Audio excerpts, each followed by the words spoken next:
अस्सलाम वालेकुम नाज़रीन। उम्मीद करता हूँ आप सब अल्लाह के फजल करम से खैरियत से होंगे। शेख सादी अब्दुल्ला की हकायात पेश कर रहा हूँ, और आज जो हकायत पेश कर रहा हूँ उसका इन्वान है ईरान का बादशाह और चुराग। दारा ईरान का बादशाह जो सिकंदर से जंग करता हुआ मारा गया, एक दफ़ा शिकार को निकला तो लश्कर से जुदा हो गया। थक हार कर एक दरख्त के साए तले बैठा साथियों की इंतजार करने लगा कि एक आदमी दूर से आता हुआ उसको दिखाई दिया। ये समझा कि कोई मेरा दुश्मन आ रहा है।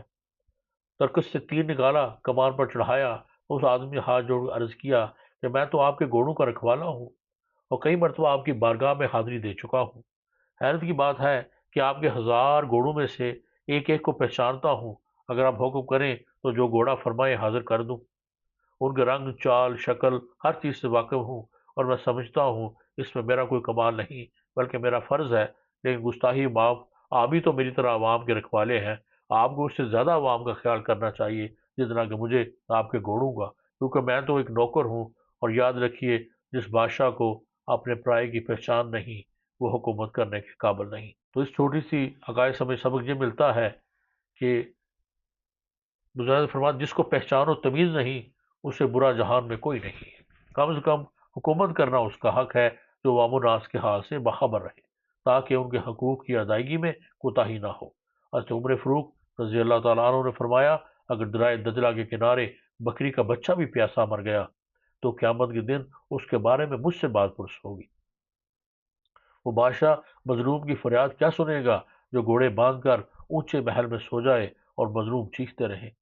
जिस बादशाह के दौर में जो भी जुल्म होगा, वो उसके खाते में डाला जाएगा।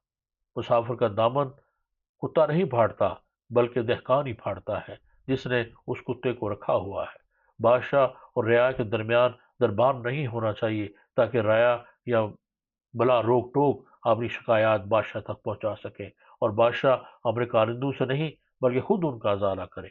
ये उन बादशाहों से मतवक्को है जो खौफ खुदा रखने वाले हैं, वरना जो हकूकुल्लाह की परवाह नहीं करते, वो हकूकुल अबाद की क्या परवाह करेंगे।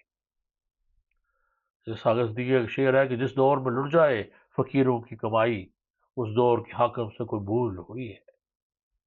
और कुरान मजीद में हुक्मरानों की जिम्मेदारी को यूं बयान करते हुए अल्लाह ताला फरमाते हैं कि अहले ईमान हुक्मरान वो हैं कि वो नमाज कायम करते हैं और करवाते हैं, और ज़कात का निज़ाम कायम करते हैं, नेकी को आम करते हैं और बुराई का खात्मा करते हैं।